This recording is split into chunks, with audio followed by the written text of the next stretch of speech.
देखिए इसके पिछले वाले वीडियो में हम लोग कवर कर चुके थे इक्वेशन ऑफ स्टैंडिंग के बाद जो है पोजीशन ऑफ एंटी नोड और नोड वाला, ठीक है। तो पोजीशन ऑफ एंटी नोड तक हम उसमें पूरा पढ़ चुके हैं इसके पिछले वाले वीडियो में, ठीक है। तो आज हम लोग शुरू करेंगे पोजीशन ऑफ नोड से, ठीक है, जो कि उसके बाद का पार्ट आता है हमारा। तो पोजीशन ऑफ नोड में हम ये देखेंगे कि जो निचला भाग था यानी, ठीक है, अभी आगे फिगर भी बना दे रहे हैं, पहले इसको हल कर लेते हैं, ठीक है। तो पोजीशन ऑफ नोड के बारे में हम देखेंगे कि वो किस तरह है, ठीक है। तो लिखा है amplitude of standing wave minimum, ठीक है, यानी स्टैंडिंग वेव का एम्पलीट्यूड मिनिमम होगा किस कंडीशन में, जब हमारा cos की x बराबर 0 हो, ठीक है, cos की x इज इक्वल टू 0 हो, इस कंडीशन में होगा। तो हम यहाँ पे लिख सकते हैं cos की x बराबर 2n+1 π/2, ठीक है। अच्छा, यहाँ पे n क्या है, n क्या है, एक पूर्णांक संख्या है, ठीक है। तो हम यहाँ लिखेंगे where n is equal to क्या, 0 1 2 3। इसी तरह पिछले वाले में भी जो हमारा फार्मूला निकला था उसमें भी n क्या था, एक पूर्णांक संख्या जो कि इस तरह था। तो यहाँ देखिए अगर हम kx प्राप्त करें तो kx बराबर हमको मिल जाएगा 2n+1 π/2, ठीक है, π/2 मिल जाएगा। फिर देखिए 2,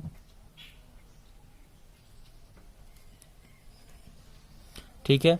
तो k की वैल्यू पुट कर देते हैं, k की वैल्यू हमारी है यहाँ 2π/λ इंटू यक्स बराबर मिल जाएगा हमको 2n+1 और π/2, इतना मिल जाएगा। अब देखिए इसका आगे हल करेंगे। अब हम यक्स की वैल्यू निकालेंगे, यक्स की वैल्यू जब निकालेंगे तो हमको मिल जाएगा, कितना मिलेगा, 2n+1 और ये देखिए इधर λ/4 मिल जाएगा। चूंकि देखिए इधर पाई है इधर पाई है, पाई से पाई कट गया, ठीक है।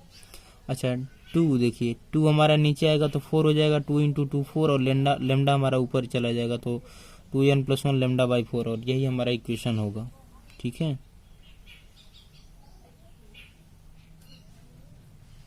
ये हमारा इक्वेशन होगा। अच्छा इस पे देखिए कैसे निकला है। अब हम फिर से फिगर बना रहे हैं ताकि आपको यहाँ समझ में आए। इस तरह से हमारा स्टैंडिंग वेव है, ये बाउंड्री मीडियम है, तो बाउंड्री मीडियम है तो इस तरह से कुछ मोशन होगा इसमें। और देखिए जो रिफ्लेक्टेड वेव हमारा होगा वही कुछ इस तरह से आएगा, ठीक है, और ये आगे इस तरह से निकलते जाएगा। तो ये हमारा देखिए एक इधर से क्या और एक रिफ्लेक्टेड वेव होकर हमारे सामने आया, ठीक है। तो इसको अगर हम 0 पे लेते हैं, ठीक है, यहाँ 0 होगा तो यहाँ 1 होगा, तो ये हमारा नोड है और ये हमारा एंटी नोड आएगा यहाँ बीच में, और ये हमारा नोड है, फिर हमारा यहाँ पे एंटी नोड है, फिर नोड है, फिर एंटी नोड है, फिर नोड है, ठीक। ये बात आपको समझ आ गई कि यहाँ नोड है यहाँ नोड है, ये हमारे सब ए हैं, ठीक है।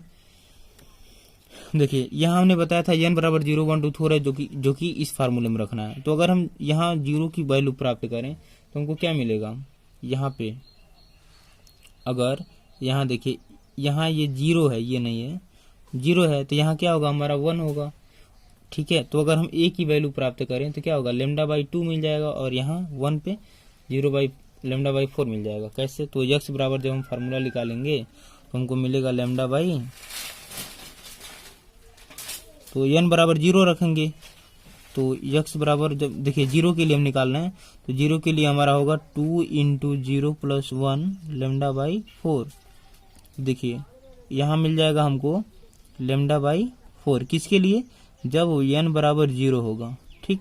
n बराबर 0 के लिए हमको मिल रहा है λ/4, सॉरी दिख नहीं रहा है, तो n बराबर 0 के लिए हमको मिल जाएगा λ/4, ठीक है। अब देखिए n बराबर 1 के लिए हम निकाल लेते हैं, ठीक है, 1 के लिए निकाल लेते हैं तो x बराबर आ जाएगा 2 + 1, ठीक है, 3 हो जाएगा, 3 λ/4 मिल जाएगा 1 के लिए, ठीक है।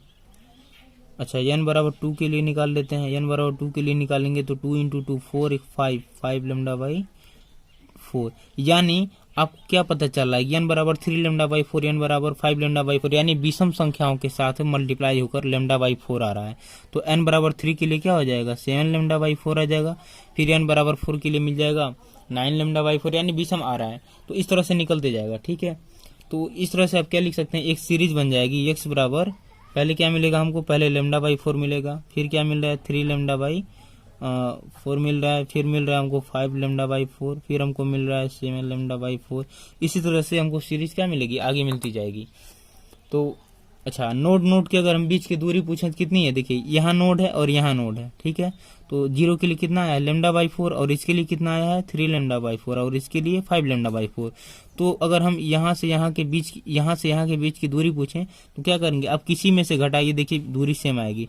अगर हम मान लीजिए चाहते हैं कि n बराबर n के लिए और n बराबर 2 के लिए, दोनों के बीच की दूरी कितनी होगी, तो आप 5 lambda by 4 minus 3 lambda by 4 कर देंगे, आंसर आ जाएगा। देखिए 5 में से 3 जाएगा 2 लेमडा बाई नीचे 4, ठीक है, तो लेमडा बाई 2।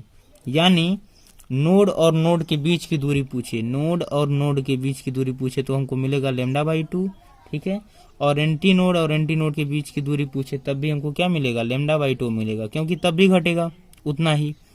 और देखिए यदि नोड और एंटी नोड के बीच की दूरी पूछ ले तो क्या लिखेंगे, लेमडा बाई 4 आएगा। तो ये बात आपको ध्यान रखना है, ठीक है। अब चलिए केस नंबर 2 हम देख लेते हैं। तो देखिए हमारा केस नंबर 2 है कि if boundary of medium is rigid, ठीक है। कब, जब बाउंड्री ऑफ मीडियम जो है रिजिड हो तो इसका इक्वेशन इस तरह होगा, ठीक है। तो इसका इक्वेशन हो जाएगा y2 is equal to minus a sine 2 pi t बटे t plus x by lambda होगा, ठीक है। ये इक्वेशन आप कर चुके हैं पहले। और यहाँ y1 बराबर हम मान लेते हैं ए साइन 2 पाई, ए साइन 2 पाई ये पॉजिटिव में होगा, टी बटे T minus x by lambda, ये दोनों इक्वेशन से आप अवगत हैं, ठीक है। तो अब हम सुपरपोजिशन का रूल लगा देते हैं इसमें, सिंपल से, क्योंकि सुपरपोजिशन जैसे अध्यारोपण वाला सिद्धांत लगेगा तो यहाँ पे हमारा कंप्लीट आंसर आ जाएगा। तो हम यहाँ लिखेंगे बाय प्रिंसिपल ऑफ सुपरपोजिशन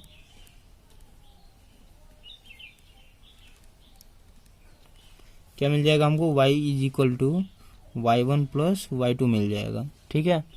तो जब हम इसको हल करेंगे तो हमको मिल जाएगा y इज इक्वल टू, दोनों को ऐड कर लेना है। तो जब दोनों को देखिए a कॉमन मिल रहा है दोनों में, ठीक है, a को बाहर ले लेते हैं तो हमको मिल जाएगा साइन 2 पाई, ठीक है, टी बटे T minus x by lambda, और माइनस का साइन 2 पाई टी बटे t plus x by lambda. देखिए कुछ नहीं किया है, देखिए पहले हमने लिखा ए साइन 2 पाई इतना, और फिर लिखा माइनस का ए साइन 2 पाई और इतना, ठीक है। तो दोनों में एक कॉमन मिल रहा था, हमने एक कॉमन ले लिया, मिल गया sign c minus sign D, ठीक है, हमने फार्मूला पा लिया। अच्छा, तो sign c minus sign D का जब फार्मूला यहाँ लगाएंगे तो आगे हमको मिलेगा। तो देखिए हमारा फार्मूला होता है sign c minus sign D बराबर 2 का सी प्लस डी बटे 2 into sine c minus D बटे 2, ठीक है। यही त्रिकोणमिति का फार्मूला का प्रयोग करके हम आंसर को लाएंगे, ठीक है। तो देखिए जब फार्मूला को हम पुट आउट करेंगे तो यहाँ मिल जाएगा हमको y इज इक्वल टू ए है ही, ठीक है। इसका पहले हल करते हैं, तो 2 का सी प्लस डी है, तो यहाँ लिखेंगे हम 2 का सी के स्थान पे कौन है, सी के स्थान पे इतना है, ठीक है, टी बटे टी माइनस एक्स बटे लेमडा, अब प्लस डी इतना है। तो जब प्लस डी करेंगे तो ये दो कैंसल आउट हो जाएंगे, एक्स बाई लेमडा, तो हमको मिलेगा 2 पाई टी 2 पाई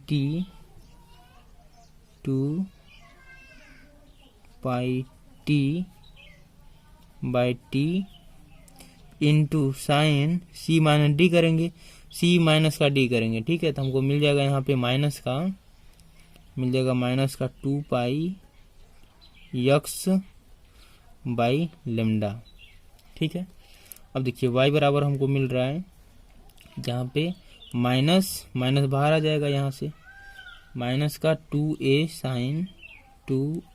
साइन को पहले लिख लेते हैं, और साइन की वैल्यू हमारी कितनी है 2 पाई एक्स बाई लेमडा इंटू, अब कास वाले को बाद में लिख लेते हैं, ये 2 हमारा पहले ही आ गया 2a, ठीक है, फिर माइनस को हमने लिख लिया, इतना आ गया। अब यहाँ मिल रहा है हमको कास 2 pi T by capital T, ठीक है। अब देखिए y इज इक्वल टू मिल जाएगा फिर हमको माइनस का 2a साइन 2a साइन, देखिए 2 pi by lambda, 2 pi by lambda किसकी वैल्यू होती है, के की वैल्यू होती है, चूंकि के बराबर क्या होता है आपको पता है 2 पाई बाई लेमडा होता है। के एक्स इंटू कहाँ से 2 पाई बाई टी किसकी वैल्यू होती थी पता है ओमेगा की, तो हम यहाँ लिखेंगे काश ओमेगा टी, और ओमेगा बराबर हमारा होता है 2 पाई बाई टी। ठीक, अब यहाँ देखिए मिल जाएगा y बराबर ए काश ओमेगा टी। ठीक है, इसको हम क्या मान लेंगे, एम्पलीट्यूड ऑफ स्टैंडिंग भी ले लेंगे -2a साइन के एक्स को। ठीक है, तो y बराबर हमको मिल जाएगा, देखिए a काश ओमेगा टी, ये हमारा फार्मूला बनेगा। अब देखिए a कहाँ से आया है, चूंकि हम a बराबर हम मानने हैं where a is equal to -2a sine K X. ठीक है, इसका मतलब ये हुआ कि इसको हम एम्पलीट्यूड मान रहे हैं। यदि हम इसको एम्पलीट्यूड मान लें, एम्पलीट्यूड ऑफ स्टैंडिंग वेव, यदि हम इसको स्टैंडिंग वेव का एम्पलीट्यूड मान लें, तब जाकर ये हमारा फार्मूला बन जाएगा y बराबर ए काश ओमेगा टी। ठीक है, तो ये हमारा रहा केस 2, कब, जब बाउंड्री ऑफ मीडियम क्या हो, रिजिड हो, तब जाकर इक्वेशन हमारा इस तरह आएगा। ठीक है, तो यहाँ देखिए अब हम इसमें कंडीशन यदि लगाएं पोजीशन ऑफ एंटी नोड और पोजीशन ऑफ नोड का, तो इसमें हमारा इक्वेशन जो आएगा वो कुछ अलग आएगा। ठीक है, तो इसी वक्त हम उसको भी देख लेते हैं कि इस कंडीशन में हमारा क्या आएगा। तो यहाँ लिखेंगे फॉर मैक्सिमम, चूंकि एंटी नोड है तो यहाँ मैक्सिमम ही आएगा। ठीक है, तो फॉर मैक्सिमम एम्पलीट्यूड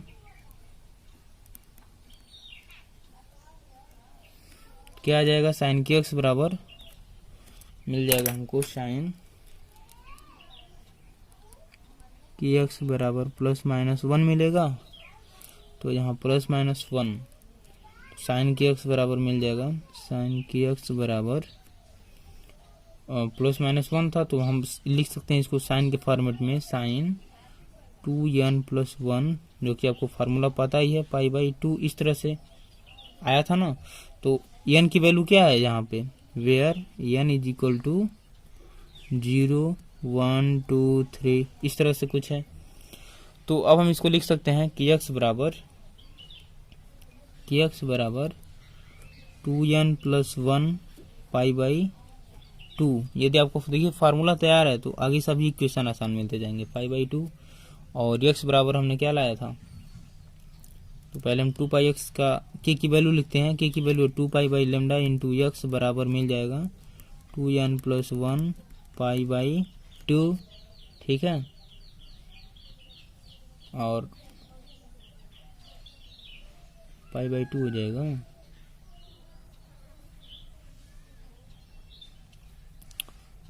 इसके बाद देखिए x बराबर हमको मिल रहा है 2n+1 λ/4। ठीक है, ये हमारा वही इक्वेशन पुनः आ गया, क्योंकि किसके लिए, फॉर मैक्सिमम एम्पलीट्यूड यानी एंटी नोड के लिए, इस इक्वेशन के लिए। यानी हमने उसमें भी जांच कर लिया और इसमें भी जांच कर लिया, तो दोनों कंडीशन में हमको क्या मिल रहा है, वैल्यू सेम आ रही है। ठीक है,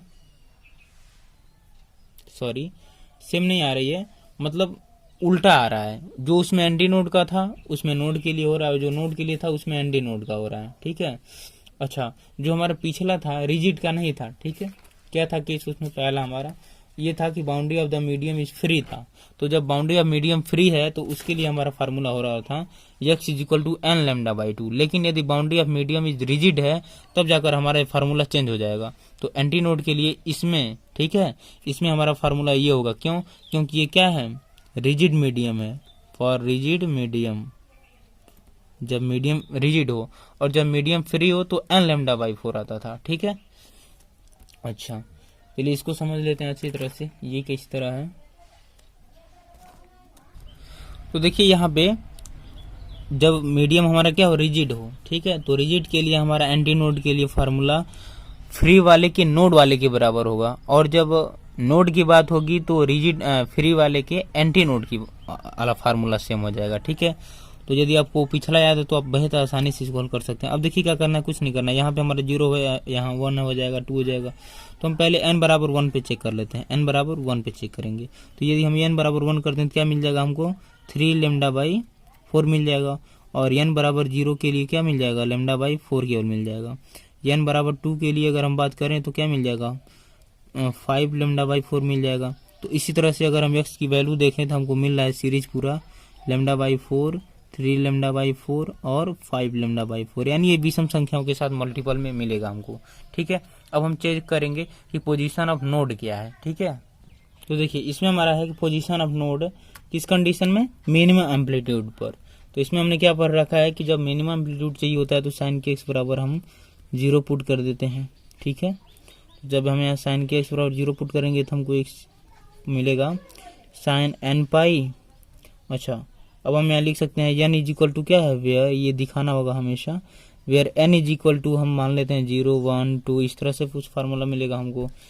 अच्छा, अब इसको जब हम अगेन लेकर चलेंगे तो क्या मिल जाएगा, K X is equal to n pi. ठीक है, तो अब देखिए के की वैल्यू रखेंगे यहाँ पे। के की वैल्यू क्या होती है आपको पता है, के बराबर 2 पाई बाई लेमडा होता है। तो के बराबर 2 pi by lambda into X is equal to n पाई।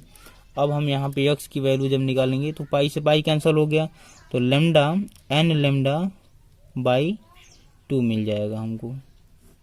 देखिए एक दूसरे के उल्टा एकदम फार्मूला यहाँ पे मिल रहा है। ठीक है, क्यों, क्योंकि वहाँ पे boundary of the medium free था और यहाँ क्या है, boundary of the medium rigid है। तो यहाँ जब अब देखिए यहाँ हम समझाते हैं आपको, यहाँ जब फिगर बनेगा इसका कुछ इस तरह बनेगा।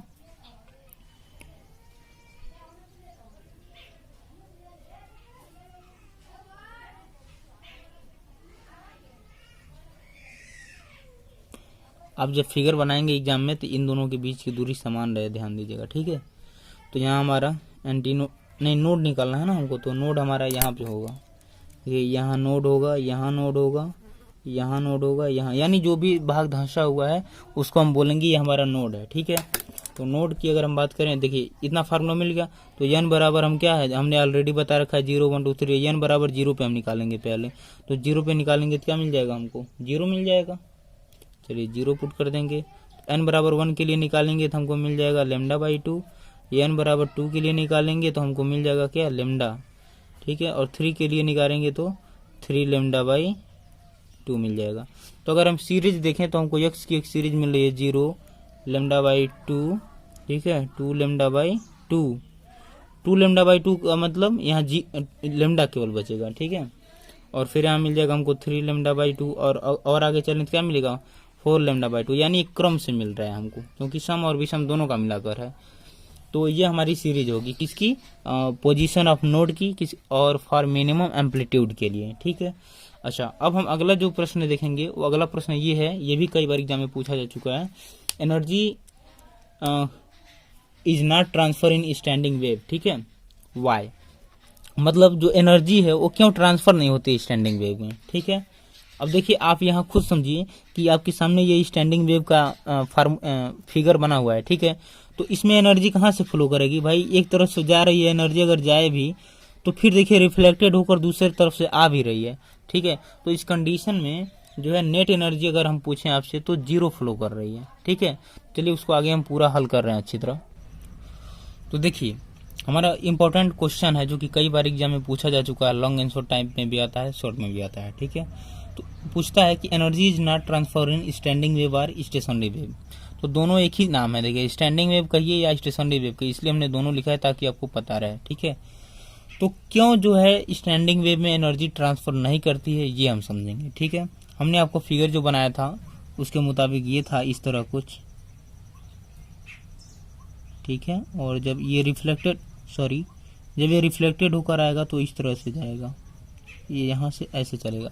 ठीक है, यानी आप खुद देख रहे हैं एक तरफ से ये एनर्जी जा रही है और उधर से क्या कर रही है, आ भी रही है, यानी ये इधर से आ रही है। ठीक है, ये इधर से जा रही है। ठीक है, और ये वाली इधर से आ रही है। ठीक, तो एक इधर से जा रही है और एक उधर से आ रही है, यानी इस कंडीशन में एक रिफ्लेक्टेड वेव आ रही है। तो अच्छा एक कंडीशन ये भी है कि दोनों का फ्रीक्वेंसी और एम्पलीट्यूड दोनों सेम भी है, बट क्या है, डायरेक्शन चेंज है। ठीक है, बस डायरेक्शन चेंज हो रहा है, जबकि फ्रीक्वेंसी, एम्पलीट्यूड, एनर्जी जो भी है सब कुछ सेम है, केवल डायरेक्शन चेंज है। एक इधर से इधर जा रही है तो एक इधर से इधर आ रही है। तो जब डायरेक्शन चेंज हो रहा है, ठीक है, तो इसी कंडीशन में जो है इनका सुपरपोजिशन होता है, और जब सुपरपोजिशन होगा इस कंडीशन में उनका क्या होगा, एनर्जी जो है, नेट एनर्जी क्या होगी, डायरेक्शन में जो ट्रांसफर करने वाली होगी वो हमारी जीरो होगी, ठीक है। और इतनी बात यहाँ पे लिखनी होती है। चलिए आगे हम प्रूफ करेंगे कि कैसे ये जीरो हो रही है, ठीक है। तो चलिए शुरू करते हैं। तो ठीक है, तो देखिए लिखा है, a standing wave is formed by superposition of two identical travelling wave propagating in opposite direction but wave carry equal energy but in opposite direction, ठीक है। इतनी बात आप समझ में कि जो स्टैंडिंग वेव होता है वो दो वेव के सुपरपोजिशन से बनता है, जो कि क्या करता है, इक्वल एनर्जी लेकर ट्रैवल करता है, और कब, एक दूसरे के अपोजिट डायरेक्शन में ट्रैवल करता है, ठीक है। इतना आप समझ गए। अच्छा, इसलिए जो इनका नेट एनर्जी होगा वो जीरो होगा डायरेक्शन में, ठीक है। Instantaneous power transfer at a point x is given by, ठीक है। चलिए शुरू करते हैं, इसको इक्वेशन के रूप में देखते हैं। तो यहाँ तक आप नोट कर लिए होंगे, instantaneous power transfer at a point x is given by, ठीक है। तो यहाँ से हमारा शुरुआत होता है फार्मूला रूप में दिखाने का। तो पी ऑफ टी को बोलते हैं फोर्स पार्टिकल वेलोसिटी, ठीक है, यहीं से शुरुआत होती है। तो हम पी ऑफ टी की अगर बात करें तो ये इक्वल होती है फोर्स और पार्टिकल वेलोसिटी के, इनटू यहाँ देखिए बीच में है, ठीक है, फोर्स इंटू पार्टिकल वेलोसिटी। तो P of T is equal to force into particle velocity को हम लिखेंगे भी से डिनोट करेंगे, ठीक है। एफ इंटू भी मिल गई। अच्छा, एक फार्मूला होता है ये फोर्स का एक फार्मूला होता है माइनस टी जीरो, ठीक है, D Y by D X. इसको आप याद कर लीजिए, ठीक है। इसके भी सामने पूछता है कहाँ से है, इसको बस डेरिवेशन में हम काम में लेते हैं, ठीक है। इसलिए यदि ये फार्मूला याद कर लेंगे तो बेहद आसानी से कर लेंगे, ठीक है। तो P बराबर हमारे पास मिल जाएगा माइनस हो गया, एफ के स्थान पे हम ये वैल्यू रखेंगे T zero D Y by D X, यानी एक बार डिफ्रेंसिएशन है, इंटू भी बराबर होता है D Y by D T. क्यों? क्योंकि आपको पता है भी बराबर होता है D Y by D T. क्यों? क्योंकि वेग बराबर होता है विस्थापन बटे समय, ठीक है। तो विस्थापन को हमारा डी वाई और डी टी हो गया, ठीक है। इसको हम इक्वेशन नंबर 1 बना लेते हैं। यहाँ तक कंप्लीट है। तो इसको हम एक तरह से और भी बोल सकते हैं, ये क्या है, T zero, tension in string भी तो बोल सकते हैं, ठीक है। यानी जो स्ट्रिंग हमारी है, यानी जो रस्सी है, उसमें तनाव वाला फार्मूला है, उसमें फोर्स लग रहा है। तो इक्वेशन ऑफ स्टैंडिंग वेव से हम इसको देखेंगे कि क्या मिल रहा है, ठीक है। तो यहाँ लिखेंगे equation of standing wave, y is equal to क्या होता है स्टैंडिंग वेव का equation, 2a cos kx into sine omega T. ये फार्मूला आपको पता है, इसको हम इक्वेशन नंबर 2 नाम दे देते हैं, ठीक है। तो फ्रॉम 1 वी गेट, हम 1 से चलते हैं अभी, फ्रॉम 1 वी गेट, ठीक। देखिए क्या मिलता है, P इज इक्वल टू मिल रहा है हमको माइनस टी जीरो मिल रहा है, ठीक है, into d Y by D x दिया हुआ है। तो पहले हम इसका क्या करेंगे, D Y by D x निकालेंगे और फिर एक बार d Y by D t निकाल लेंगे। मतलब अभी हम समझाते, अब यहाँ सामने ध्यान से देखिए, ये इक्वेशन नंबर हमारा 1 यहाँ दिख रहा है और इक्वेशन नंबर 2 हमारा यहाँ दिख रहा है, ठीक है। तो माइनस टी जीरो हो गया। अब देखिए हमने स्टैंडिंग वेव का इक्वेशन लिखा, ठीक है। यहाँ ध्यान से देखिए लिखा है 2a cos kx sin omega T, यानी इसमें x का भी टर्म है और t का भी टर्म है, ठीक है। तो D Y by D X हमारा दिया है, माइनस टी जीरो नोट हो गया। तो D Y by D x दिया है, तो इसका हम differentiation D Y by D X के फॉर्मेट में इक्वेशन 2 को देख लेते हैं। तो D Y by D X जब करेंगे तो हमको मिल रहा है minus T zero 2a sine omega T और इंटू में माइनस साइन का के एक्स मिल जाएगा, क्योंकि कास का होता है साइन, तो साइन का आएगा तो लेकिन माइनस में आ जाएगा, ठीक है। और फिर देखिए कास का करेंगे तो माइनस में साइन एक्स आ जाएगा, और उसके बाद देखिए के एक्स का फिर करेंगे, तो जब के एक्स का डिफ्रेंसिएशन करेंगे तो फिर हमको बाहर के मिल जाएगा, ठीक है। चलिए अब इंटू करेंगे। अब देखिए टी के रिस्पेक्ट में करेंगे D Y by D T, अभी तो हमने एक्स के रिस्पेक्ट में किया इसका, तो इतना मिल गया। अब टी के रिस्पेक्ट में करेंगे, तो जब टी के रिस्पेक्ट में करेंगे तो हमको मिल जाएगा कास का 2a cos kx और cos ओमेगा टी इंटू, देखिए अब ओमेगा टी का करेंगे तो हमको केवल मिलेगा क्या, ओमेगा मिल जाएगा, क्योंकि टी हमारा जो है 1 हो जाएगा। अब यहाँ देखिए P इज इक्वल टू मिल जाएगा हमको अब ओमेगा 4a², ठीक है, मल्टीप्लाई करा लेते हैं, 2a 4a² हो गया, और उसके बाद T0 हमारा बच रहा है, तो T0 को भी लिख लेते हैं और ओमेगा k को लिख लेते हैं, ओमेगा के साइन ओमेगा टी बच रहा है इंटू cos ओमेगा टी,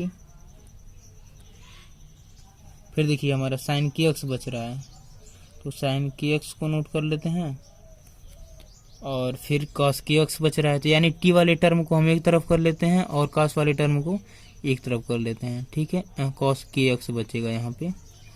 तो देखिए हमने t को अलग कर लिया और k को अलग कर लिया, ठीक है, जो जहाँ मैच खा रहा था जिससे। अच्छा, अब हम p बराबर देखेंगे, मिल रहा है इसमें, देखिए a² को बाहर कर लेते हैं, ठीक है, और 4 को 2 बार 2 में डिवाइड कर देंगे ताकि ये त्रिकोणमिति का फार्मूला बन सके। यहाँ लिखेंगे a² T0 ओमेगा k, ठीक है, और देखिए यहाँ 2 साइन a cos b बन रहा है ना, अगर हम 4 को 2 लिख दें यहाँ तो 2 sine a into cos b, नहीं a बन रहा है यहाँ भी, ठीक है, तो चलिए लिखेंगे 2 sine omega t into cos omega t, ठीक है, फिर करेंगे देखिए into 2 sine kx into cos kx। इतनी बात आपको समझ में आ गई। अब देखिए 2 इंटू 2 4 आ जाएगा, तो हमने 4 को 2 पार्ट में डिवाइड कर दिया है। अब देखिए p बराबर हमको मिल जाएगा, p बराबर मिलेगा a² T0 ओमेगा k, इसको हम क्या लिख सकते हैं, साइन 2a का फार्मूला क्या होता है, 2 sine a into cos a, तो साइन 2a बराबर, चूंकि साइन 2a बराबर होता है 2 sine a into cos a, ठीक है, इस फार्मूला का प्रयोग कर रहे हैं, तो यहाँ हम लिख सकते हैं केवल साइन 2 ओमेगा t इंटू, यहाँ भी देखिए वही बन रहा है 2 sine a into cos a into sine 2, ये ओमेगा t है तो ये kx हो जाएगा, ठीक है, 2kx। इतना आपको समझ में आ गया, तो कोई विशेष कठिन नहीं है, ये फार्मूला यहाँ पे लिखाना चाहिए था हमको, हमने सोचा जगह नहीं है, इसलिए ये फार्मूला आप लोग यहाँ लिख ही दीजिएगा अगर लिखना होगा तो, ताकि आपको समझ में आए तुरंत। तो यहाँ लिखेंगे एवरेज पावर ट्रांसफर इज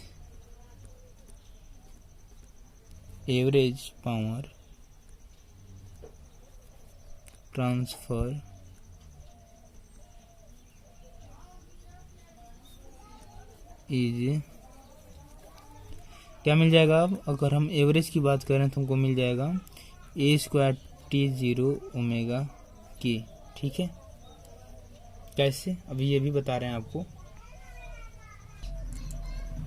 ठीक है। तो देखिए कैसे आया है जी, इसको अभी हम यहीं छोड़ दे रहे हैं, ठीक है, यहाँ दिखा रहे हैं आपको हम, ठीक है, साइन 2 ओमेगा टी, ठीक है, 2 साइन ओमेगा टी का यहाँ दिया हुआ है।